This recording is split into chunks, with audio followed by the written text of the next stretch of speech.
Round 4 of Abu Dhabi Chess Festival, and my opponent played 20 moves of perfect theory. All right, so we are up against Deepika from India. She's about 1950, kind of a young, like 15-year-old, 16-year-old, very talented player. We go for the kind of mainline Najdorf. So this is like knight c3, a6. I'm going to skip past these first 5 moves because this is pure theory and you get to this position a lot, right? So this is where white gets the center, black is playing for the counter attack, usually with lines like b5, and they're going to castle kingside and try and go like queen c7, knight bd7, bishop b7, rook c8, and go for this line. White, on the other hand, castles queenside and starts marching these pawns forward and hopes to checkmate the king. This position has been reached, like I think something along the lines of 50,000 times, so it's not super interesting. But here there is a total number of moves. I think it's somewhere in the region of like 20. You can play stuff like f4, h4. You can play g4 even. You can play rook g1, bishop e3, bishop g5, bishop c4. You can move the knight back. There is an enormous amount of kind of possibilities, and that's why a lot of kind of young kind of people who are, or not even young, but those who are kind of in the 1,000 range, they kind of shy away from this. But we don't shy away. So bishop g5, main line, e6. This is the sharpest line, so you got to be really prepared. Historically, I played queen c7 here, and when I was younger, it was like 15 years ago. This was reasonably popular. That is now the worst move. Apparently, it's one of the worst moves, and is widely not considered to be very good. And that's because after queen c7, bishop takes f6, g takes f6, and then queen f3. And basically, what white is saying here is that actually this pawn structure is not good. F5 is coming and we don't get an outpost here. This e6 pawn becomes very weak. This queen at some point is going to come on this diagonal and start putting pressure, and we are not quick enough on this side. Having said that, this is still very much playable, but in the top level, this is not really considered as the best continuation. Now, there are many moves here now, queen b6 being one of them, but I played bishop e7. This is now the main line. So stopping the pin here versus this bishop. Queen f3, so kind of, again, another kind of traditional move here, but this is, let's put some pressure on this diagonal with potential threats for e5. Let's set up f5, and also let's set up the castling. And so the queen on f3 is actually a very good spot. Now we have to play queen c7. Oh, well, you don't have to, but queen c7 is the best move here. And the reason being is you stop bishop c4. If the bishop gets onto c4, this diagonal becomes really dangerous as well. And you can see here that this gets very messy. White decides to castle, sets up this rook on the d file, and it's looking a little bit dicey. Knight bd7, so I try and set up protection of this knight, and also going for bishop b5, bishop b7, and rook c8 for this line. Now white goes for g4. So this is probably the most aggressive line. So it's basically where you are going to just start bombing these pawns down and see what can happen. So usually something like takes, then you go g5, f5, and then you really try and put some pressure on my king. My king is looking a little bit scary here. I play h6. So this is a somewhat new line. This is not played also much. And here you've got a couple of choices. You either take on f6 or you go back to h4. Bishop h4 is actually a very bad move here, and that's because of the really nice sack g5. And what's the idea here? Well, after something like f takes g5, we get this outpost on the e5 square for the knight. So this knight jumps into the e5 square, and what you'll notice that this e5 square can't be attacked now by any pawns. So we can really start bolstering down this position, and this knight obviously is looking all over the white position, and it's that real stronghold. And after something like, I don't know, let's say queen e2. I think queen e2 is played a little bit, but after knight f takes g5, g4, this pin is also now working in my favor. And generally, white strategy here is something like takes. If we get the option, is something like takes, bishop d7, and castle queenside. And now we move our rooks here. And now what we're saying is actually my king's not safe. My king is safe here. And I can like roll my rooks down here and use this file that was for white, but now is for black. And so this is a very good example of using outposts where you can, where pawns can't attack your minor pieces. They become extra valuable. So But the main move, which is played almost exclusively at the level maybe above 2000, is bishop takes f6. And after bishop takes f6, my opponent plays the best move, which is h4. So we are on move 12, and everything is going, I guess, to plan for both players. Now, this is looking extremely scary, but I was prepped for this. I know this line. So this is where white is threatening g5, and it gets very dicey. So I play knight b6, and this is a super important point. I was ready for something like g5. G5 here is where, let's actually turn off the engine so you can get some more focused thinking here. So g5 is where black is basically saying, hey, look, my rook is defended here with this queen. So if you do something like takes, you have to take and take. This queen is now coming here to the h8 square. g6 is coming to break up this structure. And your bishop is now going to have to go into some defensive mode here. And basically, these pawns are coming, and you're going to start losing some of these pawns. And this is an extremely ugly position for black. You have not been able to show yourself having any progress here, and you don't get to castle quickly enough. Now, what you do play, though, is the amazing move bishop d4. And the reason why this is so critical here is that after rook takes d4, you play queen c5. And what you'll notice is that what white really wants to do here is start attacking this d6 pawn. And what it wants to do is move its rook here to start attacking this d6 pawn. But the bishop's in the way. And this is going to become a very important point. So what white usually does is tries to move its queen here, but there's lots of complications where you can do some funky stuff like takes, and if f takes, you can't take with this pawn. You can't take h takes because of the rook. If f takes, you can play something like rook takes h4, and after rook takes, you take here, and it's a pin, and it's super dicey. Like it gets very messy, but what white really wants to do is just swing this rook over. And so what my opponent did here was she plays bishop e2 first. So it's a very clever move order. And what that does is that if I then go something like bishop d7, and which happened in the game, after g5, if I take rook takes and I play something like queen c5, she's able to move the rook to protect the knight. So after bishop takes, rook takes, if queen c5, rook comes in, double attacking this pawn, everything is defended here. And actually, this pawn quickly becomes a very big weakness that gets lost. And so I knew here that the idea was bishop e7, but in game, I was very worried about g6. And I know that, I think from some memorization of theoretical lines a long time ago, I know that f takes g6 is the move, and after queen g4, these two look very scary. The correct defense here, my big worry was that after something like knight e6 and then queen g6, I was going to be in a world of trouble. But the correct way to get out of this is just give up the pawn. You're already a pawn up, give it up. Get your king into safety. After knight takes, bishop takes, queen takes, king b8. This is the position I saw, and I was like, okay, I'm a little bit worried here. And after queen takes as well, I looked at this position. I was like, this bishop is bad, right? All my light squares are extremely weak, and I can't really control them. But the move here that it's very difficult to spot is turn your defense into a weakness. Turn your weakness into a strength, which is d5. Give up the pawn because you're not defending it enough because of 3 attackers. Give it up, but for opening up the queen to this pawn, this bishop is now pointing in the right way. It's not trapped behind its own pawn, and you get your rook into the play. And things like knight c4 are coming, queen takes, and you can start to really develop play. And actually, this move equalizes the game, and it's very I guess the word is like sharp. But if you don't spot d5, you're in a world of hurt because the knight is coming to d5 to get another outpost, and you're in a lot of trouble here. And I saw this, and I was like, okay, I didn't see d5, and I just thought, I looked at this position, I thought, I don't want to give my opponent just such a good chance to kind of almost like just completely destroy my position. So I decided instead to go for bishop takes d4, rook takes, and then the passive castles. And why do I say it's passive? Is because you ideally want your queen here and your bishop here. In this line, as you'll see, because of this doubling up of rooks, my bishop is going to go to c6. And my queen is now a defender rather than something over here, which is an attacker.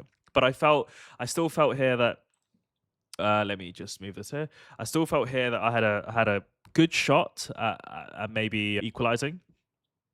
So now I take, and I wanted to give my opponent options. So one of the ways that I historically have done quite well is by giving my opponent options, and options where clearly a couple of them are wrong. When you play lines where there are just 100% forced decisions, you are basically giving your opponent kind of an easy route. But when there's lots of options and where some of them are the bad path, that's where you might be able to get some edge. I decided to take on H takes G5, and the reason was I was trying to tempt my opponent into taking the free pawn on D6, but then I would like kind of take here, and I would be a pawn up, and yes, I lose my pawn, but when you think about it in a more theoretical perspective, I know this pawn is weak. This pawn is not weak. So I'm basically giving up a pawn, my weak pawn, for my opponent's attacking pawns. That's a great swap. My opponent doesn't fall for the bait. Instead, does f takes g5, and I have to now protect this pawn. So bishop c6. I actually need to protect this pawn and this pawn because the queen is now attacking my f7 pawn. So you will see that I'm now there's a lot of weaknesses here, right? There's a weakness here and there's a weakness here that I need to start to defend. And what you will notice is that we're on move 17, and my opponent has played the literal best lines that they can, and this is effectively perfection on her perspective so far. Queen f2. So queen f2 is an interesting move. I didn't see this. I didn't quite really understand it at first, but then I quickly realized that this is very dangerous.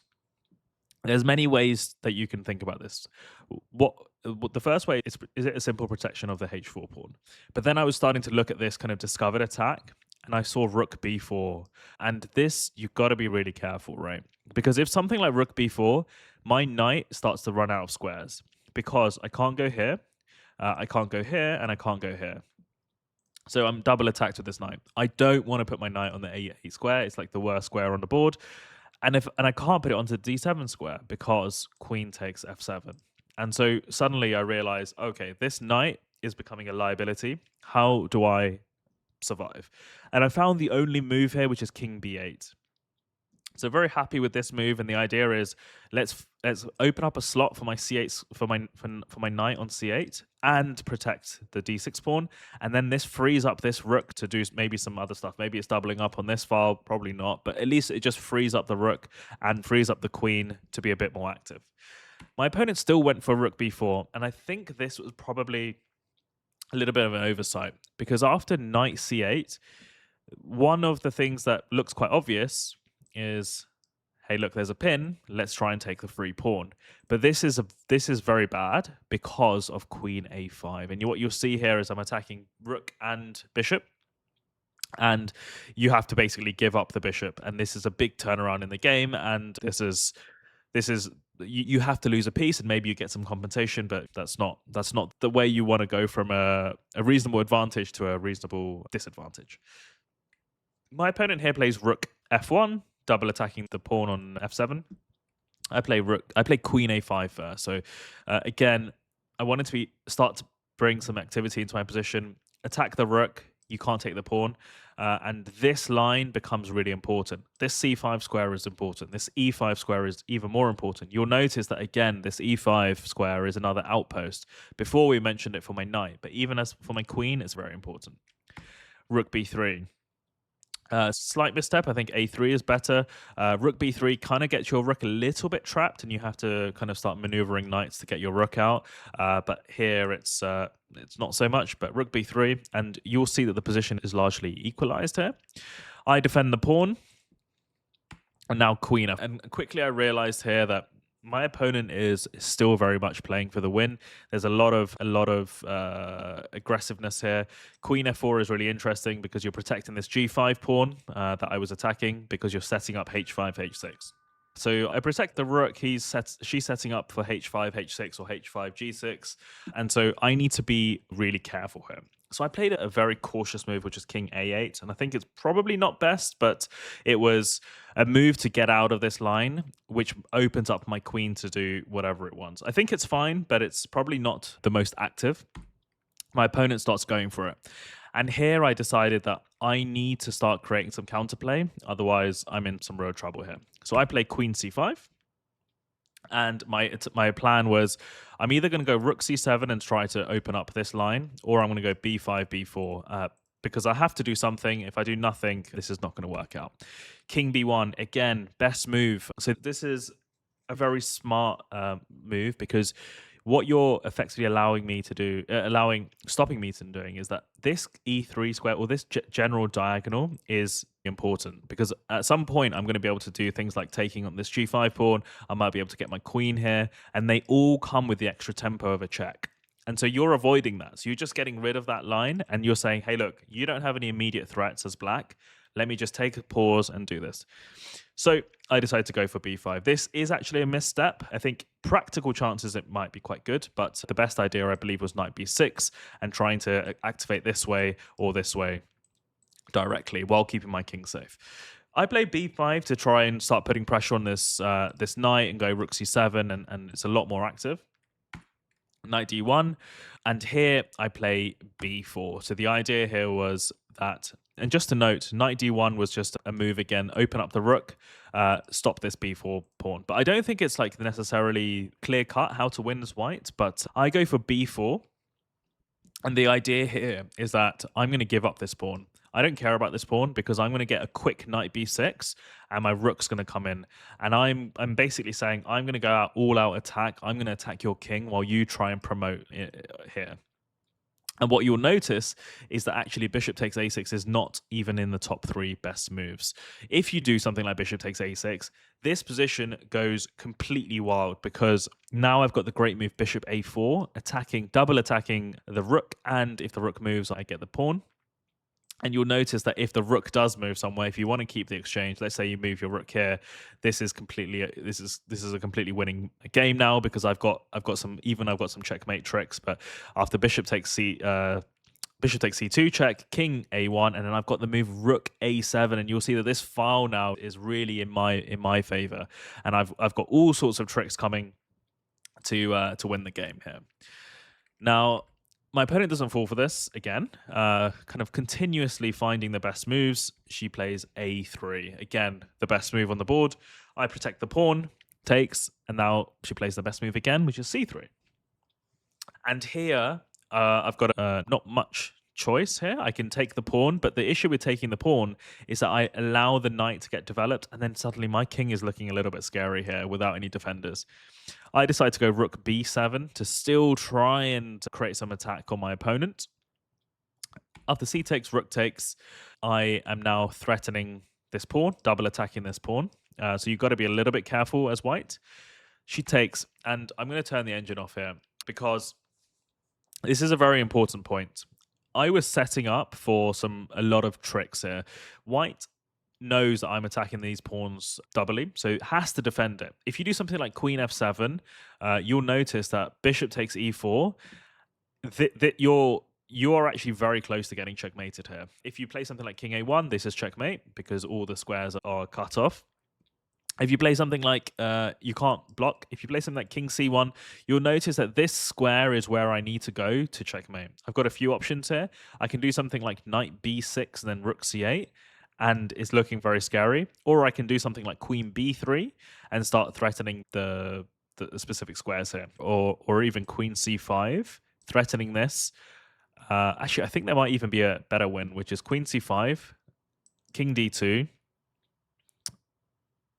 No, I think what white might escape, but yeah, I think knight b6, rook c8. This is looking extremely dangerous. So I've just quickly flipped the position from losing or from significant disadvantage to an advantage. My opponent plays knight c3. This is the best move. So this is attacking the pawn, and this is defending the pawn twice while developing. So I play probably one of my best moves, which is knight b6. And this is where it gets very interesting. So I'm going to turn this engine on again because these lines get extremely sharp. There is only one move that white needs to find here, and it's essentially important to find it. And we both had 1 minute, 2 minutes on the clock here. The move to find was e5 because you get to trade off the attacking queen. If white plays queen f7, I am winning. And that's kind of a natural move because you suddenly start to defend yourself.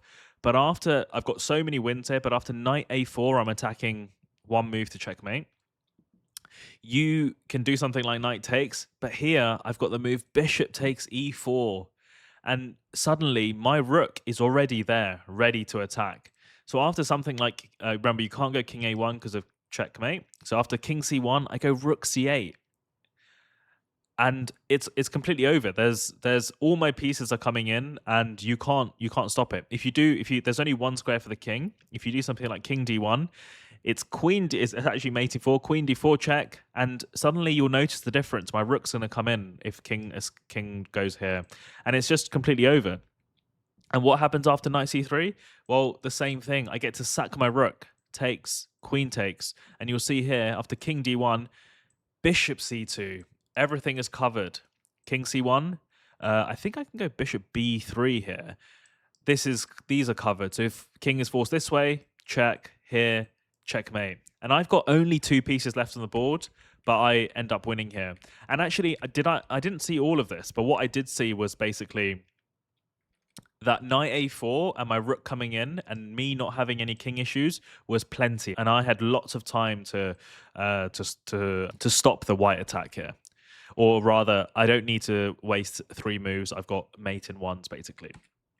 But my opponent finds e5. And why is this move so important?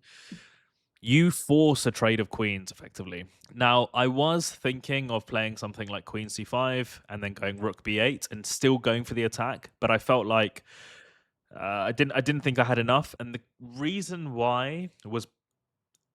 Well, it wasn't that I didn't think I had enough. I felt like my opponent with perfect play could defend him. But the key thing was that I spotted one tactic, which I thought was enough for me to draw the game, which was queen takes, rook takes, pawn takes, rook takes f7, and I've spotted this move, bishop e8, attacking the pawn. If I don't play bishop e8, these pawns are just free. They're free to start pushing towards the king.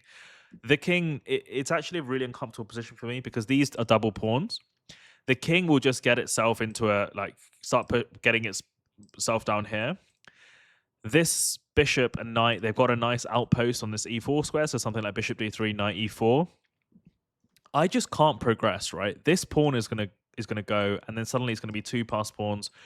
I can't start pushing here because everything's in the way, right? So I don't have a clear plan of action. My king is completely cut off, and this king is just going to start rolling in, and I can't really do anything about it. But bishop e8 was essential, and my opponent, with 30 seconds on the clock, finds the insane bishop f3. And the reason why this is insane in the moment is that this is just such an obvious move. Take the pawn, and we play an endgame. But she finds the intermediate move, bishop f3, and I can't go king b8 because of rook b7, attacking my king and knight. So I have to play knight d5. And now my opponent has basically said, "Hey, look, I'm now ahead on material because after rook takes g7, I've cut off the king. This knight is pinned, and I'm going to win the pawn." And now this is looking a little bit uncomfortable. I've just lost a pawn in a position where, yes, they were doubled, but it's less good. So after bishop takes e5, my opponent plays bishop d5. This was not the right move, even though the most human move. The right move here is bishop e4. Don't even take the pawn. And the reason for this is there is nothing I can do. This king is trapped on this file. This pawn is going to start pushing. This king is free to just come down here. And I can't progress. I can't actually do much. But my opponent plays bishop takes d5. And after e takes d5, knight takes d5, I start to find some very important moves here. I'm going to turn off the engine again, because one of the essential parts of endgames is that Stockfish always thinks things are a draw. And in reality, in terms of what's actually playable, it's completely different. And so here, it's really important to figure out a few things. I immediately spotted that my opponent is threatening knight b6, check, king b8, knight d7, check, and wherever my king goes, he wins the pawn. So that's a forcing line here. So I have to stop this. So my initial idea was like bishop f3. It's just a nice outpost. But I lose this pawn because of b6, d7 takes. So what do? I decided to move the pawn to e4 and basically stop these problems. My opponent plays knight b4. This is very cunning, and it's not easy to see why. The idea here is knight c6. There is only one way to checkmate with a rook and the knight, and that is with the knight on c6 and the rook on a7, and with my king cornered. Because let's say I just play something like e3, knight c6, and it's a forced checkmate. My king gets trapped here. There's no squares, and the rook comes in, and that's checkmate. So suddenly, my opponent's threatening mate in one. So you always have mate in two. So the opponent, you always have to have this in mind. So what do? I play rook c8. And this is an extra good move because it also cuts off the king from coming this way. My opponent plays knight d5, and here I play rook d8. And after check, I basically said to my opponent, well, I didn't say, but you can actually go for a draw here. Knight d7, king b8, knight b6, king b8, and there's no way for me to do anything. I can go king c8, but then knight b6. But I'm happy for a draw here. I'm a pawn down in a rook and minor piece endgame. I should be happy. My opponent isn't. So I play knight f6, and then I play bishop f3. So the idea here is that protect my pawn. Let's see if I can start gaining some momentum here.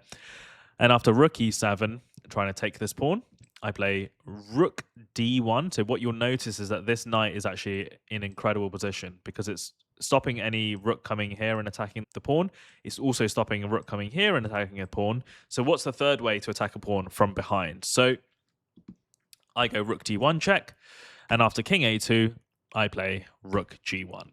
And now I'm attacking the pawn. And my opponent plays a really funny move here, knight h7. And I just honestly could not understand it. It didn't really make sense. I thought maybe they were threatening some knight f8 and g7, g6. G6, g7, but I'm not sure about this. But either way, I play my best move so far, which is rook g3. Now, this doesn't seem so great, right? What's so great about this position? Well, my mind immediately here starts to go into how can I cause some panic or some problems? And I started to think about these interesting checkmates / discovered attacks. Let's say my opponent plays something like, I don't know, knight f8. My idea here was bishop here, bishop here. I block off this king. And what I'm trying to do is if something like rook takes happens, I've got check, and king can't come here because of check, and I win the rook. So the king has to go back.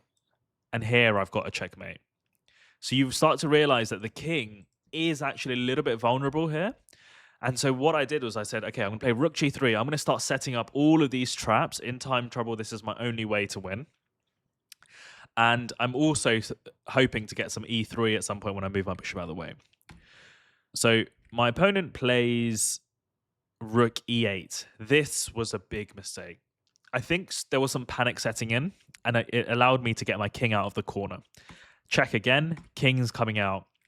And now my opponent did some calculations and thought, okay, well, I can get my king out now. Let me just see if I can do that. But what you'll see is that this position is completely transformed. My king is now very active. Now, why do I choose king c5? Again, I'm calculating all these tactics. After king c5, I'm threatening bishop e4, d1 check.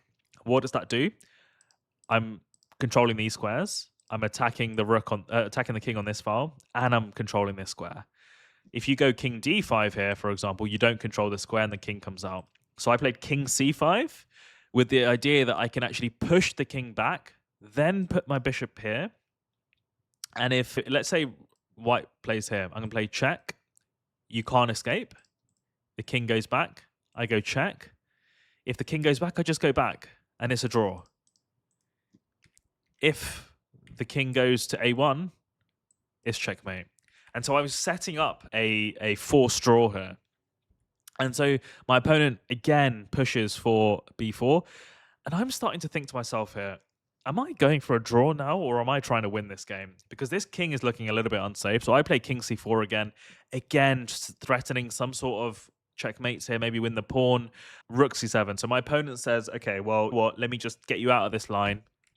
So I now finally play king d4, and I'm now threatening some pushes. My opponent plays knight f8. And here I just said, okay, look, I'm going to start going for this pawn, and I'm going to start setting up for this bishop to cover the line. But my opponent finds some very smart moves here. After rook e7, e2, my opponent starts to play some checks. And these checks become incredibly important. After king d3, my opponent plays knight c5. And actually, what you'll notice is that my opponent did have the check here, king here, and check, and take the pawn and give up the knight. But that's a draw immediately. But my opponent was still in the mindset that she's trying to win. And that can be extremely dangerous. So knight c5 check, and I go king d2. And you'll notice here, I am one move away from promoting. How do you stop this? When you can't stop it directly, you have to stop it with a check. So that's check here. And here I play king c2. Now, there was only one way to win this game. And incredibly, the answer is king d1. And after check, you have to run away this way. You need to run behind the pawn. And after you, and the big reason is that actually there's no way to get this pawn in time. After something like rook here, after king f1, let's say you play rook e7, I get to move my king here, and you can't take this pawn in time because I'm going to promote. And so why can't you move the knight to attack this pawn? Well, because this pin is back again. So if knight d4, I get to go anywhere, bishop b4 check, bishop g4 check, and I win the rook. And so I had to find this kind of unorthodox moving the king in front of the pawn, but I didn't. I played king c2. I still felt like I had some threats here, even with bishop d5 and getting this sorted. But after rook check, king here, my opponent plays knight c1. And after king e2, my opponent decides to give up the pawn for the knight. And suddenly, I'm in a position where I'm a bishop up, but what's essential to note is that king, bishop, and rook versus king and rook is a draw, theoretically. Not easy, and I was really looking forward to putting my opponent under some pressure. But the problem is, I need to stop this promotion. I need to stop this pawn from getting there. And my king is on the wrong side. So I can't really win this pawn in a quick enough manner. So what you realize is that I start to try to push forward. My opponent plays b6 here. And after king here, rook check, rook back here. There was just no... Sorry, I played rook here. And after rook c7, there was just no way to actually get this pawn. I can do all sorts of checks. Like I can go check here, but after something like, you have to be careful here, but after something like king a4, I can't win this pawn because this pawn is too close to promoting, and I don't get to actually win the pawn. There's no way to. What I need to do is get my king somewhere here, like b8, and then try and win the pawn. But in reality, this is very difficult. I'm on the wrong side, and this pawn is just too quick. And so what ended up happening here was, after rook d8, rook c7, I actually ended up playing bishop here. After king here, I just played rook b8, and here I just took. And we agreed a draw after 70 moves. A pretty insane game. I had the opportunity to win. I had many opportunities to lose. But yeah, a wild endgame where my opponent made a lot of mistakes in the endgame, but played impeccably in the opening and middle game. Yeah, fantastic game, and probably a fair result in the end. And tonight is round 5, where I believe I play another 2000 rated opponent. So looking forward to the update, and see you soon.